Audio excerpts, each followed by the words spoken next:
7 years. That is how long it took me to pay off my house.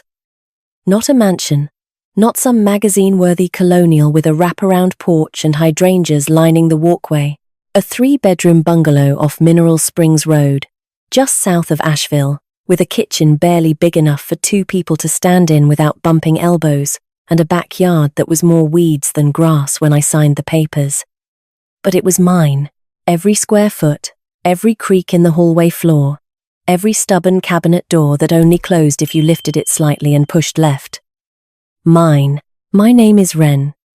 I am 28 years old, and I am an architect at a small firm downtown that mostly does residential renovations and the occasional strip mall facade that makes everyone involved a little sad. The pay is fine. Not generous, not insulting, just fine. Which is a polite way of saying, I spent 7 years doing math that had nothing to do with blueprints, drafting Monday through Friday, waitressing at a barbecue joint on Friday nights where the tips smelled like hickory, and the regulars paid in exact change like they were settling a moral debt. On Saturdays, I tutored high school kids in geometry, which is ironic because I build things for a living and still had to Google the difference between median and altitude at least once a semester. Sundays, I meal prepped rice and beans in 6 different containers and pretended each one was a different cuisine. Rice and beans with cumin was Mexican night. Rice and beans with soy sauce was Asian fusion. Rice and beans with nothing was Tuesday. I bought the house when I was 21, with a down payment scraped together from graduation money, 3 years of saving, and the kind of stubbornness that my mother once called a character flaw, and I have since reclassified as structural integrity. The mortgage was not dramatic, not the kind of number that makes financial advisors wince. But on my salary, it felt like carrying a piano up a staircase that kept adding floors. Every month I paid more than the minimum. Every month I watched the balance drop by a number so small it felt like the bank was mocking me, but I kept going. Because here is what I knew about houses that most people never think about. A house is not really about walls and a roof. A house is a load-bearing argument that you do not need anyone else to hold you up. And I needed that argument more than most people. Because for most of my life, the people who were supposed to hold me up were the ones leaning on me until my knees buckled. When I finally made the last payment, I sat on my porch with a cup of coffee. The good kind. Not the discount brand I had been buying for 7 years, but actual whole bean dark roast that I ground myself. And I did absolutely nothing for 40 minutes. No spreadsheets, no budgets, no mental math about whether I could afford both gas and groceries in the same week. Just me.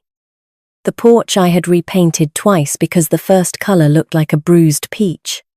And the kind of silence you can only hear when nobody owns a piece of you anymore. That silence lasted exactly 14 days. The text came first, from a number I did not recognize. Is this still Wren's number? I almost deleted it. Spam. Probably. Or someone from an old waitressing shift, trying to swap schedules with a person who no longer existed. I typed back, "Who is this?" and got no reply. Forgot about it by dinner. Then came the doorbell. Saturday morning, 8:15, which I remember because I had just poured my second cup, and I am particular about my coffee routine in a way that borders on religious, 2 cups before I speak to anyone. That is the rule, 1 cup for consciousness, 2 cups for civility. I was mid-sip on civility when the bell rang. I opened the door, and there was Paige, my older sister, 32 years old, standing on my porch with a smile so wide, it looked like she had rehearsed it in a parking lot before walking up. Behind her, a man I had never met stood next to a rented SUV packed so full the back window was a wall of luggage. 6 suitcases, I counted them later, but I could feel the number before I saw it. 3 years. That is how long it had been since Paige and I had spoken. The last conversation ended with her calling me selfish, because I would not lend her money for a 4th time. Money she had never paid back the first 3 times, and me saying nothing because I had learned that silence was cheaper than an argument with someone who rewrites the receipt every time. She looked at me like those 3 years had been a minor scheduling conflict. Like we had simply been too busy. Like the voicemail she left, calling me cold and transactional, had been a pocket dial. "Hey, Ren," she said. "We need to talk." Behind her, the man with the rented SUV shifted his weight from one foot to the other. The way people do when they already know the answer to a question nobody has asked yet. And just like that, my 14 days of silence were over. Paige introduced him as Troy. He shook my hand with the kind of grip that apologizes before anything has happened. Limp and brief. Eyes darting to Paige like he needed permission to exist on my porch. 34 years old, she told me later. Worked in something vague involving insurance adjustments, which I have learned is what people say when they do not want you to ask follow-up questions. "We just need a few weeks," Paige said. Already stepping inside before I had said yes. She had always done that, walked through doors she had not been invited through, and then acted surprised when someone pointed out the threshold. "Our new house is closing any day now. The timing just got weird. You know how real estate is." I did know how real estate was. I had spent 7 years inside the machinery of it. But I did not say that. Instead, I looked at Troy, who was already unloading the first suitcase from the SUV. And I looked at Paige, who had her hand on my kitchen counter like she was claiming territory, and I felt the old arithmetic start up in my head, the math I had been doing since I was 16. The equation where I calculate the cost of saying no versus the cost of saying yes, and always land on yes, because the cost of no with Paige was never just a moment, it was weeks of silence. Then a voicemail about how I never loved her. Then a text to our mother about how Ren thinks she is better than everyone. 2 or 3 weeks, I said. Max, she repeated, and smiled. And I thought I saw relief in it. But looking back, I think it was something closer to victory. I gave them the guest room. Paige thanked me 3 times that first evening, which should have been the first warning sign. Because Paige does not thank people unless she is building a ledger she plans to reference later. Troy was quiet. Helpful in the way that people are helpful when they know they are somewhere they should not be. He washed the dishes after dinner and asked if he could use the Wi-Fi. I said of course. Day 1 was fine. Day 1 is always fine. That is how it works. The first day is a guest. The second day is a visitor. By day 3, they are furniture. Day 3 is when Donna arrived. I came home from work to find a woman I had never met, sitting in my living room, drinking tea from my grandmother's ceramic mug, the blue one with the chipped handle that I kept on the top shelf because it was not for daily use. Donna was 58, broad-shouldered, with a voice that filled a room the way certain perfumes fill an elevator, completely. Whether you wanted it there or not. She was Troy's mother. It just makes more sense for us all to be together while we wait for the house, Paige explained when I pulled her into the hallway, keeping my voice low enough to qualify as civil, but loud enough to communicate that civil had a time limit. Donna is his mother. What was I supposed to do? You were supposed to ask me, I said. It is not like you need all this space, Ren. 3 bedrooms for 1 person? I want to pause here and point out the architecture of that sentence, because it is important. It is not like you need all this space is not an observation. It is a blueprint for theft. It says, what you have is more than you deserve, and what we want is more than you can refuse. I had heard versions of that sentence my entire life, mostly from Paige, who had a gift for making my boundaries sound like hoarding. Donna did not come alone. She brought Kyle, Troy's 29-year-old brother, who appeared to own nothing but a duffel bag, a toolbox, and an opinion about everything. By day 5, there were 4 adults in my 3-bedroom house. Kyle had taken over my office, the room where I had built the bookshelves myself, where I kept my drafting supplies and the small wooden model of the first house I ever designed in school. My things had been moved to the garage in boxes that nobody had labeled, because nobody thought they mattered. I stood in that garage on day 5, looking at my drafting pencils shoved into a shoebox between a tire iron and a bag of potting soil, and I did not cry. I want to be clear about that. I did not cry because crying requires the belief that someone might hear you, and in a house full of people who had rearranged my life without asking. I had already learned that I was the only one listening. I went to Paige that night. She was on the couch. The couch I had picked out after saving for 4 months because I wanted something that did not sag in the middle. Scrolling through her phone with her feet up on the armrest. I agreed to you and Troy for a few weeks, I said. I did not agree to Donna. I did not agree to Kyle. I did not agree to 4 people living in my house. Paige put down her phone slowly, the way people do when they want you to know they are being patient with you. Ren, you are being really selfish right now. Donna has nowhere to go. Kyle is between apartments. This is what family does. Family helps each other. You cut me off for 3 years, and I came back. Did I not? I came back. Because I thought you had changed. I thought you had gotten past the whole money thing. But here you are, counting bedrooms like a landlord. There it was, the flip. I had seen it 100 times, but it never stopped working. The way a magician's trick still catches you even when you know where the coin is. I was the one whose house was being occupied by people I had never met, whose office had been turned into a stranger's bedroom, whose grandmother's mug was being used without permission by a woman who did not know its history and would not have cared if she did. And somehow, in the space of 4 sentences, Paige had made me the villain, the selfish sister, the one who counts. Troy walked past the hallway during this conversation. He glanced at us, opened his mouth like he might say something, then looked at his shoes and kept walking. I learned something about Troy in that moment. He was not cruel. He was just empty in the places where a spine should be. And Paige had found him, because people like Paige always find people like Troy, people who will never contradict them, because contradiction requires a self to contradict from. That night, I did not sleep in my bedroom, not because they had taken it. They had not yet.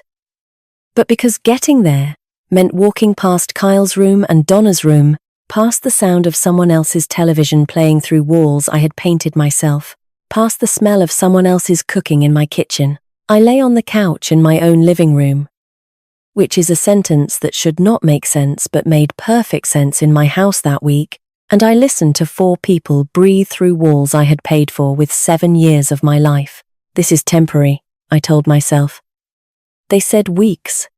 I could survive weeks. Weeks turned into a month turned into 3. And somewhere in those 3 months, my house stopped feeling like mine. 3 months of living with people who treated my house like a hotel with an indefinite checkout policy taught me something about generosity that no one warns you about. It has a body count, not dramatic, not the kind of damage you photograph for insurance claims, the quiet kind, the kind that accumulates in places no one checks. Donna rearranged my kitchen in the 2nd week. Not dramatically, not all at once, but in the way water reshapes rock. Slowly and without asking. First, the spice rack, because apparently I had been storing paprika wrong my entire adult life, and she could not live with the injustice. Then the mugs, reorganized by size instead of by frequency of use, which meant my favorite mug, a wide-rimmed ceramic I had bought at a craft fair in Black Mountain, ended up behind 3 mugs I had never used, and one that I was fairly certain belonged to Kyle. I spent a Tuesday morning opening every cabinet looking for my own coffee cup in my own kitchen, and when I found it behind a protein shaker, I stood there for a moment and thought, this is how it happens. Not a single catastrophic act of theft, just 1,000 tiny rearrangements until you cannot find yourself in your own life anymore. Paige gave a copy of my house key to 2 of her friends without telling me. I came home on a Wednesday to find women I had never met sitting on my couch, watching my television, drinking wine from glasses I had to wash by hand because they were the delicate ones my grandmother left me. Paige introduced them like I was the one who had walked into the wrong house. This is my sister, Ren. She is the homeowner. She said it with a little laugh. The way you say something that is technically true but functionally meaningless. Kyle turned the garage into a workshop. Not a corner of the garage. The garage. He moved my storage boxes to one side, stacked them in a way that suggested he had not looked inside any of them, and set up a bench where he did whatever it is people do to old car parts at 11 at night. Motor oil got on 3 of my boxes. One of them held the wooden model of the first house I designed in college. The one my professor said showed real promise, which is the kind of compliment that sounds small, but carried me through 2 years of self-doubt. I found it with an oil stain across the roof. Kyle said sorry the way people say sorry when they mean, I did not think your things were important enough to be careful around. Donna started receiving mail at my address. Amazon packages first, then a credit card statement. Then something from a doctor's office. She had changed her mailing address to my house. When I asked her about it, she said, "Oh, it is just easier while we are here." Easier. As if convenience was a form of consent. Troy mounted a new television in my living room, took down the painting I had hung there, a small oil landscape I found at an estate sale that reminded me of the view from my grandmother's kitchen window, and leaned it against the wall behind the couch where it collected dust like a memory no one wanted to carry. He did not ask. He did not announce. He just did it. And when I noticed, he said, "The old one was kind of small, right?" With a tone that expected agreement, I stopped sleeping through the night. Kyle watched television until 2 in the morning, with the volume set to a level that suggested he believed walls were decorative rather than structural. Friends stopped coming over. Because explaining 4 uninvited housemates requires a kind of energy I did not have. And because the last time my friend Dana visited, Donna asked her to take off her shoes at my front door. My front door, Dana texted me later. "Is everything okay over there?" I said yes. Because that is what you say when the truth is too embarrassing to fit in a text message. I asked Paige about the closing date, at the end of month 3. She was folding laundry on my bed, which is a detail I still think about, because she had not done her own laundry the entire time she lived with me. Donna did it. But she had decided to do it that day, on my bed. "You are putting a timeline on family?" she said, not looking up. "I never put a timeline on you when you needed me." And there it was again. The couch. The 2 months. The favor that would never stop being a debt. I might have kept going. I might have kept swallowing it, the way I had been swallowing it for 3 months, if it had not been for Mrs. Loomis. She was watering her tomato plants when I walked out to my car that Saturday morning, headed to the office, because my office at home no longer existed. 65 years old. Silver hair she cut herself, and a way of looking at you that made small talk feel like a waste of both your lives. "Honey," she said, not looking up from the tomatoes, "I have lived next to this house for 12 years. I watched you scrape and save for every square foot. And now, I am watching 4 grown adults eat it alive. So either you know that, and you are choosing it, or you do not know it yet. Which one is it?" Nobody had said it out loud before. Not in words that did not leave room for me to pretend. "I know it," I said. "Good." She turned off the hose. "So, what are you going to do about it?" Have you ever had someone say out loud the thing you had been thinking for months, but were too afraid to admit? That is what Mrs. Loomis did for me that afternoon. She did not rescue me. She did not offer solutions. She just refused to let me lie to myself on her lawn. I did not have an answer for her. Not yet, but that night, I sat in my car in my own driveway for 2 hours. Because inside my house, there was not a single room where I could sit alone with my own thoughts, and somewhere between the first hour and the second, parked outside the place I had spent 7 years paying for, I stopped doing the old math. I stopped calculating the cost of saying no to Paige. For the first time, I started calculating the cost of never saying it. The thing about being an architect is that you spend your entire career looking at structures and asking one question: what is holding this up? You learn to see the bones beneath the drywall, the logic beneath the layout, the weight distribution that determines whether a building stands or folds. I had been looking at Paige's story for 3 months and never once applied the skill I use every single day at work. So the Monday after Mrs. Loomis asked me what I was going to do, I started looking. It began casually. Over dinner, which Donna had cooked in my kitchen using my groceries without contributing to the grocery bill. A detail I had stopped mentioning, because mentioning it made me the petty sister. I asked Paige about the new house, not confrontationally. Pleasantly. The way a sister might ask who was genuinely curious, what is the layout like? I would love to see the floor plan. Maybe I can help with furniture placement before you move in. Paige reached for her water glass. Oh, we have not gotten the final plans yet. Everything is still being finalized. Which neighborhood? It is over near Fletcher. You know, that new development, Fletcher Crossing, or the one off Mills Gap? She paused. I think it is the Mills Gap one. Troy handles all of that. Troy was sitting at the end of the table, and when I looked at him, he looked at his fork the way he always looked at his fork when Paige was constructing something he did not want to hold. He said nothing. Donna asked if anyone wanted more green beans. The next day at the firm, I asked my colleague Nathan, who handled most of our residential referrals and had access to county records through our professional database, to check something for me. Can you look up any pending real estate transactions in Buncombe County under the names Paige Calloway or Troy Meacham? Residential. Last 12 months. Nathan came back 20 minutes later. Nothing.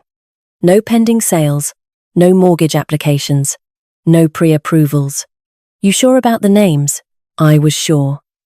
I checked Fletcher Developments myself. The one off Mills Gap had 4 homes under contract, none of them to anyone named Paige or Troy.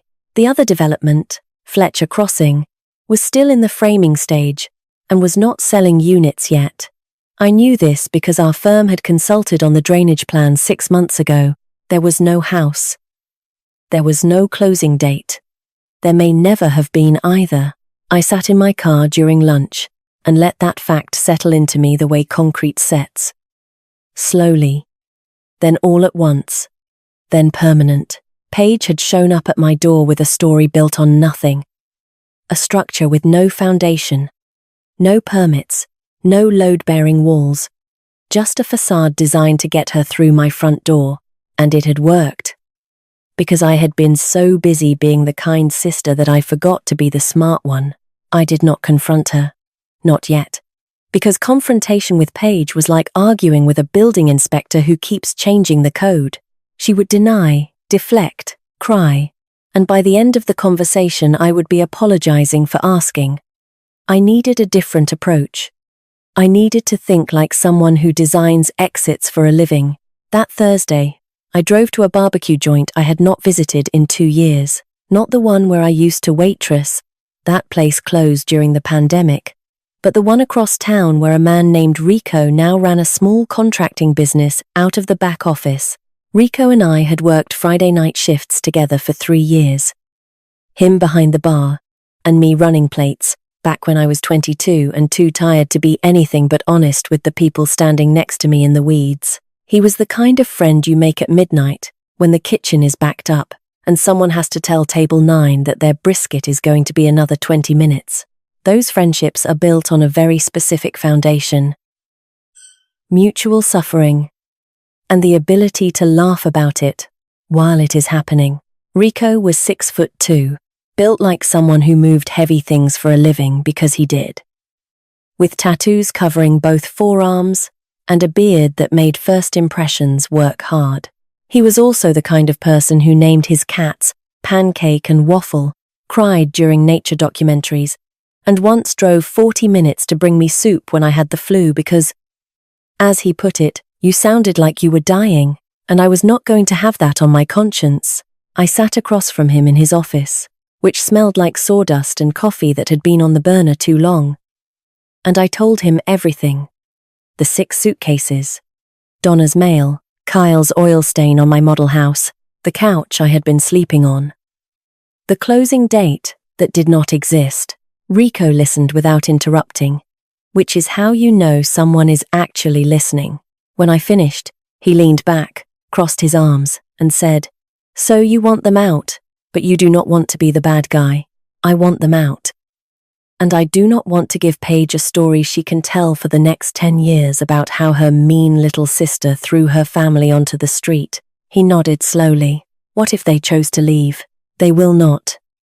They have free rent, free food, and a sister who has spent 3 months pretending that is fine. What if they thought staying was more dangerous than leaving?" That is when Rico explained the idea. He and his friend Manny, another contractor, would come by my house every day for a few days. They would ask for me by name. They would mention money. They would mention deadlines. They would be polite, but firm in the way that large men in work boots are polite, but firm. Which is to say, the politeness would be the most unsettling part. They would never threaten. They would never raise their voices.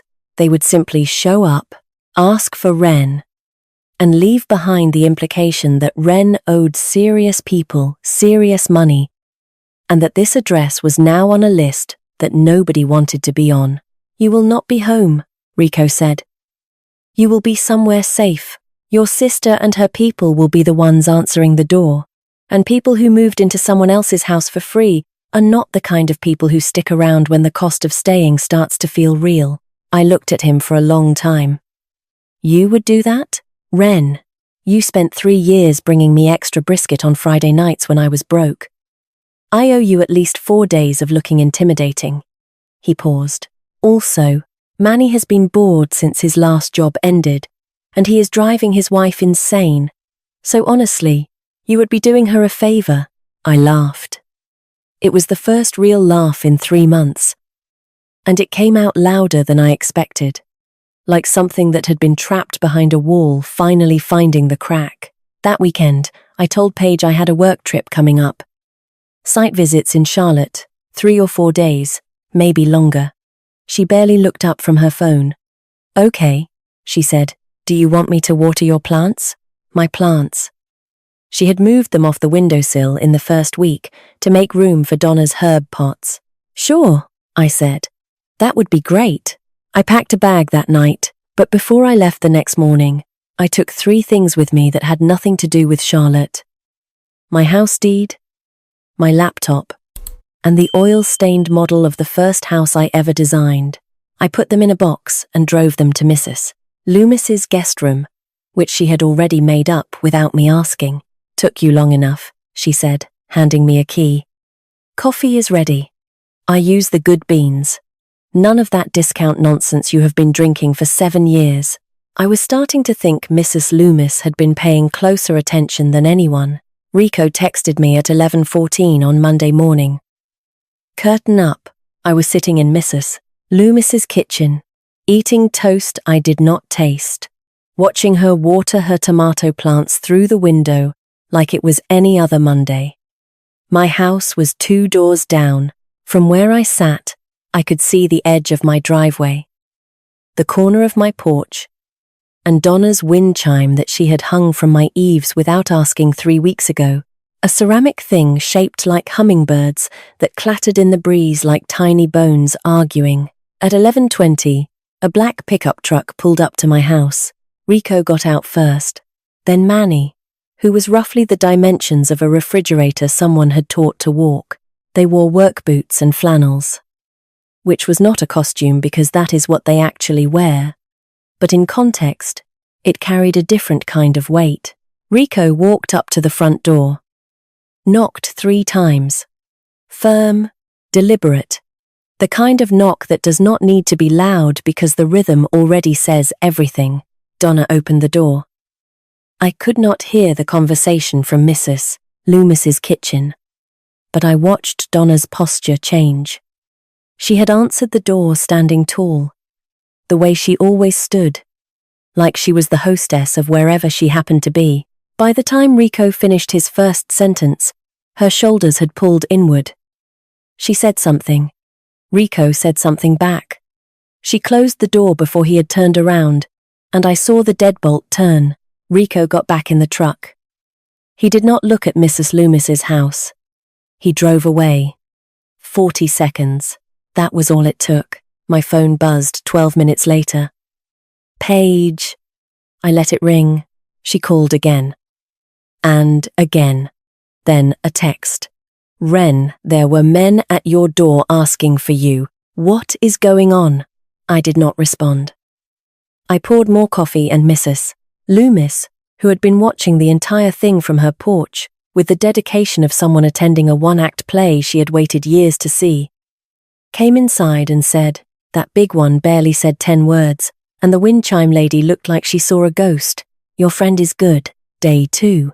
Rico and Manny came at a different time, early afternoon. And this time they did not knock. They parked the truck across the street and sat in it for 2 hours. Engine off. Windows down, just sitting, watching the house the way 2 men watch a house when they want you to know they know where it is. Kyle came outside after 40 minutes. He walked to the truck, trying to look casual in a way that made him look the opposite of casual, and said something to Manny through the window. Manny looked at him for a long time before answering. I found out later what he said. We are waiting for Ren, but we are patient people. Kyle went back inside. I heard the front door lock from 2 houses away, or maybe I imagined it. But the sound felt right. That night, Paige called from Troy's phone, because I think she suspected I was ignoring her number, which I was. I picked up because the caller ID said Troy, and I was curious whether he had finally found his spine in a kitchen drawer somewhere. It was Paige. Of course it was Paige. Ren, you need to come home right now. Her voice was shaking. But it was the kind of shaking that Paige had perfected over 32 years. The tremble that sits right on the line between genuine fear and performance, close enough to real that you feel guilty for questioning it. There are men who keep showing up at the house. They are asking for you. Donna is terrified. Kyle will not go outside. Troy does not know what to do. What did they say? They said you owe people money. They said this address is on their list. Ren, what did you do? And there it was. Not, are you okay? Not, are you in trouble? The first and only question was, what did you do? Even now, even scared, Paige's instinct was to find the angle where I was the one at fault. I could be missing. In danger. In debt. And her first impulse was still to make sure the narrative had a villain, and that villain was not her. I am handling it, I said. It is a work situation. I am sorting it out. You need to sort it out faster, because Donna is talking about leaving. And if she leaves, Troy leaves. And if Troy leaves, she did not finish the sentence. But I heard the architecture of it clearly. If Troy leaves, the engagement wobbles. If the engagement wobbles, the future Paige had been building on someone else's foundation starts to crack. And Paige could not afford cracks. Because unlike me, she had never learned to build anything that was truly hers. I am doing the best I can, I said, and hung up before she could load another sentence. Day 3. Rico went alone this time. Knocked on the door. Donna answered again, but slower. Like the door had gotten heavier overnight. Rico spoke to her quietly. And later he told me exactly what he said. Ma'am, I respect that you live here. But the person we need to talk to owes a lot of people a lot of money, and this address is on file. You might want to think about whether this is the right place for your family right now. He said Donna's face did something he had never seen a face do before. It went from scared to offended to calculating in about 3 seconds, like a slot machine landing on a decision. She asked if she should call the police. Rico shrugged and said, You can, but we are just here to talk to someone who owes money. Last I checked, that is not a crime. She did not call, because calling the police would mean explaining why 4 people were living in a house that belonged to someone else. And Donna had never been the type to invite questions she could not control the answers to. She nodded once, said thank you, and closed the door gently, which Rico said was more unsettling than a slam. That evening, Paige called again. This time she was crying. Real crying. I think, or close enough that it did not matter. Ren. They came back. They talked to Donna directly. She wants to leave tonight. You need to come home and explain to them that we are here. That we are family. That this is our home too. Our home. She said, our home. About the house I spent 7 years paying for, while she spent 3 years not speaking to me. Something shifted in my chest when she said that. Not anger. Something older, heavier, the gravitational pull of being the person who fixes things, who smooths things over, who absorbs the blame, because absorbing it is easier than fighting it. For 1 second.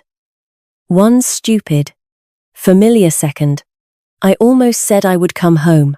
I almost apologized, not because I was wrong, but because being wrong was a currency I had been spending my whole life, and the reflex was still there, buried under 3 months of resentment like a root that refuses to die even after you cut the tree. I walked into Mrs. Loomis's living room. She was watching the evening news with the volume low, a glass of iced tea sweating on a coaster she had crocheted herself. She looked at me and knew immediately. She called you. She said it is their home too. Mrs. Loomis muted the television. The woman who called you selfish for wanting your own house back is now calling you selfish for not protecting her inside that same house. She took a sip of her tea. You see the math on that, right? I did. For the first time in 3 months, I saw it clearly enough to stop calculating. If you have ever been the person everyone calls when things fall apart, even the people who broke things in the first place, then you know exactly what that reflex feels like. It does not ask for permission. It does not care about fairness.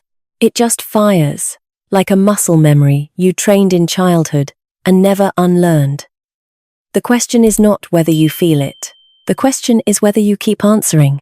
I put my phone on the kitchen counter, screen down, and asked Mrs. Loomis if she had any more of that iced tea. Honey, she said, already reaching for a glass. I made a full picture. I had a feeling you would need it tonight. Day 4. 6:47 in the morning. Rico texted one line. They are packing. I drove past my house slowly, not stopping, just looking. Kyle was carrying boxes to a rented SUV that looked like the same one Troy had arrived in 3 months ago, which meant they had never returned it, which meant they had been paying rental fees this entire time, instead of saving for a house that did not exist. And that particular piece of irony was so perfectly shaped, I could have framed it and hung it on the wall that Troy had taken my painting down from. Donna was standing on the porch, my porch, looking up and down the street with the expression of someone who had just discovered that the house she had been rearranging was never hers to rearrange. For the first time since she walked through my door, she looked like a guest. Not a matriarch, not a manager, a guest who had overstayed and finally heard the door closing. They left the way they arrived, without asking permission. Troy loaded the last of Donna's boxes into the SUV at 7 that evening, while the sky turned the color of a bruise healing. That purple-orange that looks almost beautiful if you are not the one hurting. I watched from Mrs. Loomis's porch, 2 houses down, close enough to see but far enough to not be part of the scene. Donna stood on my driveway, directing the loading like she was managing a retreat, which, in a way, she was, pointing at boxes and telling Kyle which ones went in first, with the same authority she had used to rearrange my kitchen 3 months ago. The only difference was that this time, nobody was pretending she belonged there. Troy went inside. When he came out, Paige was behind him, and even from 2 houses away, I could see the shape of the argument between them. Her hands were moving. His were in his pockets. She was leaning toward him the way you lean into someone you are trying to hold in place. And he was doing that thing he always did, looking at the ground like the answer to every hard question lived somewhere near his shoes. My mum says we are not staying here with whatever this is, Troy said. I could not hear the exact words, but Paige told me later. In the kitchen. In a voice stripped of every performance I had ever heard from her. She has a friend in Raleigh. We are going tonight. It is not real, Paige said. They are probably just trying to scare her. It has nothing to do with us. But Donna had already decided. Because Donna was the kind of person who understood power the way engineers understand gravity. She knew when a structure was compromised. She had spent 3 months treating my house like her own, because nobody stopped her. And now that the cost of staying had become visible, she was doing what people like Donna always do. She was leaving before the bill arrived. Troy looked at Paige one more time. I think he wanted to say something that mattered, something that would make the moment feel less like what it was. But Troy had never been the person who said things that mattered. He was the person who stood near people who did and hoped the proximity counted. He got in the SUV. Kyle was already in the back seat, headphones on, checked out in the way that 29-year-old men check out when responsibility room. They pulled out of my driveway at 7:22. Donna's wind chime was still hanging from my eaves. She had not taken it. I do not think she forgot. I think she just stopped caring about things that were not hers the moment she decided to leave. Which was ironic, considering she had spent 3 months caring very much about things that were not hers. Paige did not get in the SUV. She stood in the driveway and watched them leave. And from Mrs. Loomis's porch, I saw something I had never seen on my sister's face before. Not anger, not tears. Not the theatrical hurt she wore like a costume when she needed someone to feel guilty. It was blankness. The expression of someone who had been holding up a story for so long that when the last supporting wall pulled away, there was nothing behind it. I waited an hour. Then I walked home. The house smelled different with just one person in it. Smaller, somehow. Like the air had finally relaxed. Paige was sitting at the kitchen table. The kitchen that Donna had reorganized and I had not fixed yet because fixing it would have meant admitting I had given up. And she was holding a glass of water she was not drinking. My glass. Everything in this house was mine. And I had spent 6 months forgetting that. She looked up when I walked in. No smile. No tears. No opening volley. Just looked at me. And for the first time in years I saw my sister without any scaffolding around her. So, she said. So, I said. I sat down across from her. The table was small enough that our knees almost touched. Which felt appropriate, because this was always going to be a close-range conversation. You cannot dismantle something from a distance. You have to be near enough to see where the joints are. You owe me, she said. But the sentence came out different than every other time she had said it. Quieter, like she was testing whether it still worked, and already knew the answer. For the couch. For the couch. For the 2 months. For everything I did when you were starting out and had nothing. I nodded. Not because I agreed, but because I wanted her to finish. I wanted her to lay out the whole invoice one last time so I could hold it up to the light and show her what I saw. Paige, you let me sleep on your couch for 2 months 6 years ago. I have thanked you for it. I sent you money 3 times when you asked.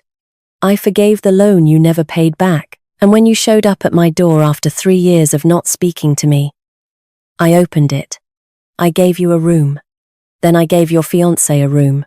Then I gave his mother a room and his brother a room, and I slept on my own couch in my own house, while a woman I had never met rearranged my kitchen, and a man I had barely spoken to took down my painting, and another man I did not invite turned my garage into a body shop. I paused, not for effect, but because the next part was the part I had been carrying for 3 months, and it was heavier than I expected. So tell me, Paige, when does the debt end? Or does it never end? Because you need it to exist, so you always have a reason to take from me. She did not answer. Her fingers tightened around the glass. There is no house. Is there? I said. There is no closing date. There never was. Paige looked at the table. She did not deny it. She did not spin it. She did not cry. And in that silence I understood something about my sister that I had been too close to see for 32 years. Paige was not a villain. She was a building with no foundation, who had spent her entire life leaning against other structures to stay upright. First, our parents. Then a series of relationships. Then me.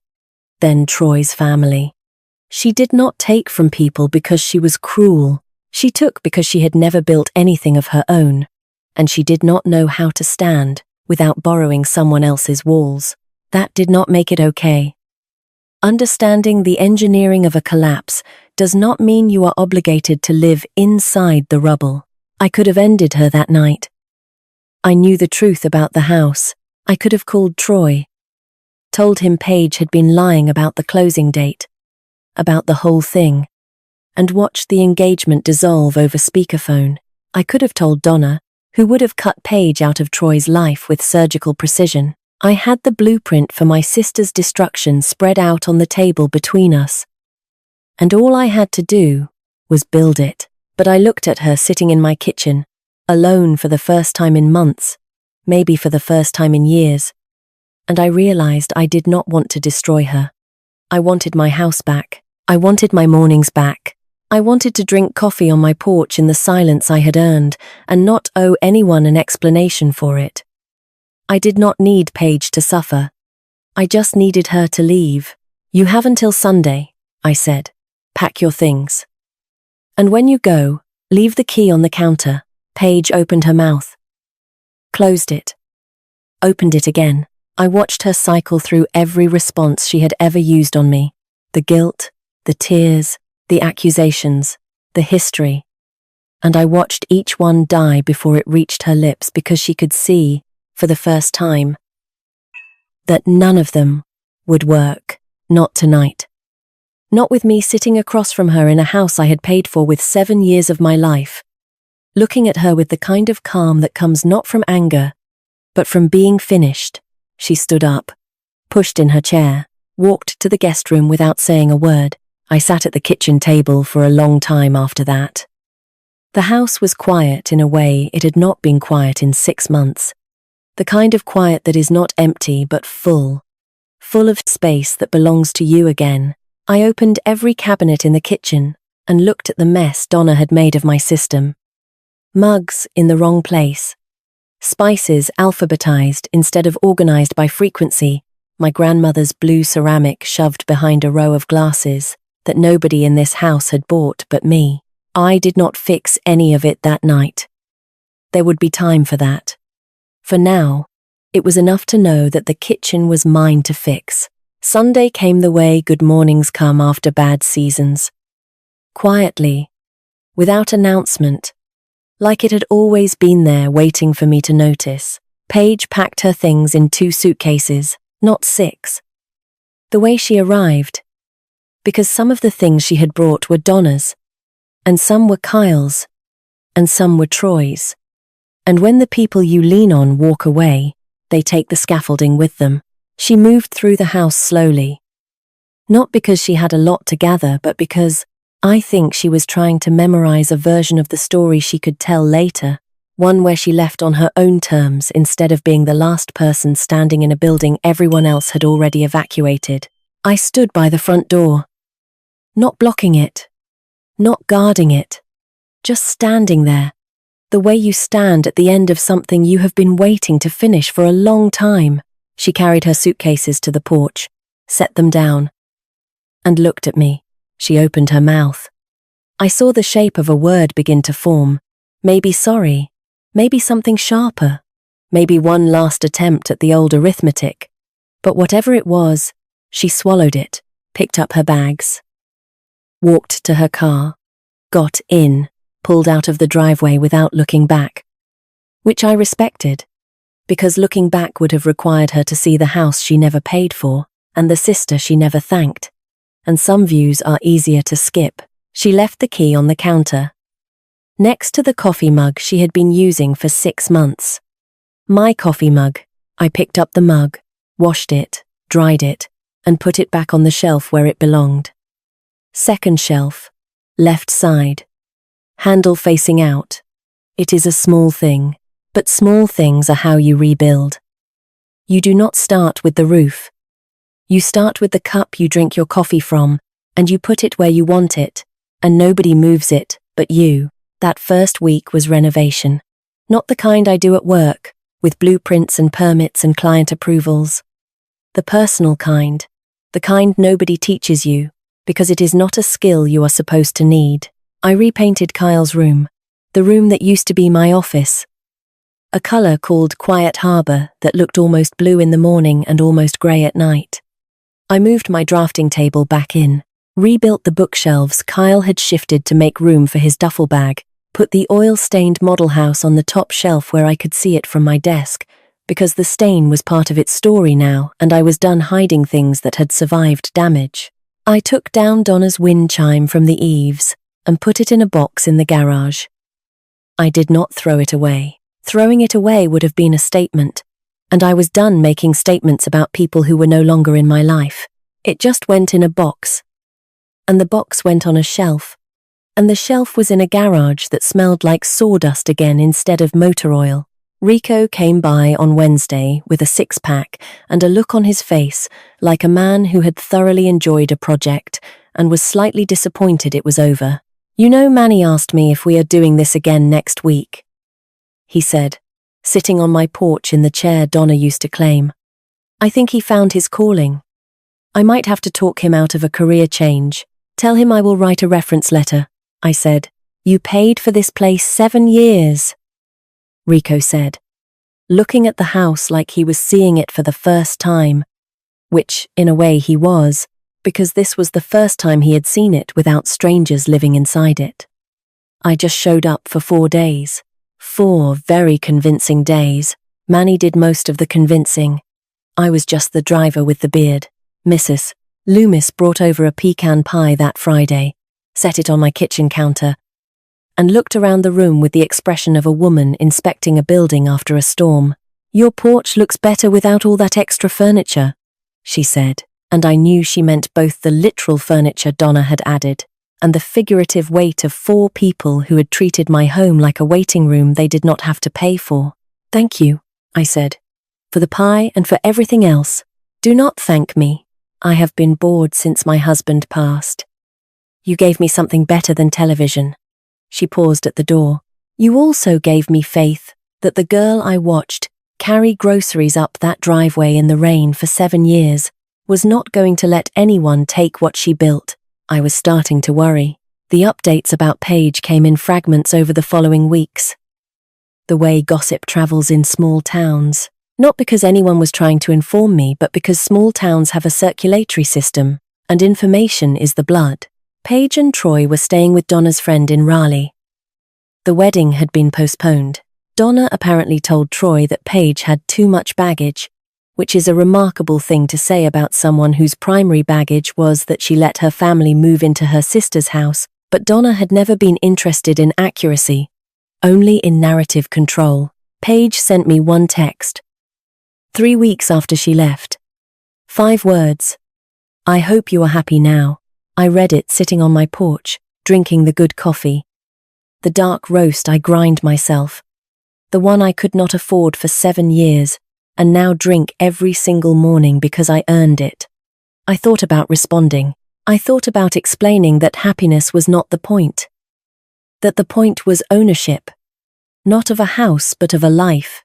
That the point was waking up in the morning and knowing that every wall around you is one you chose to build and maintain, and that nobody is leaning on them without your permission.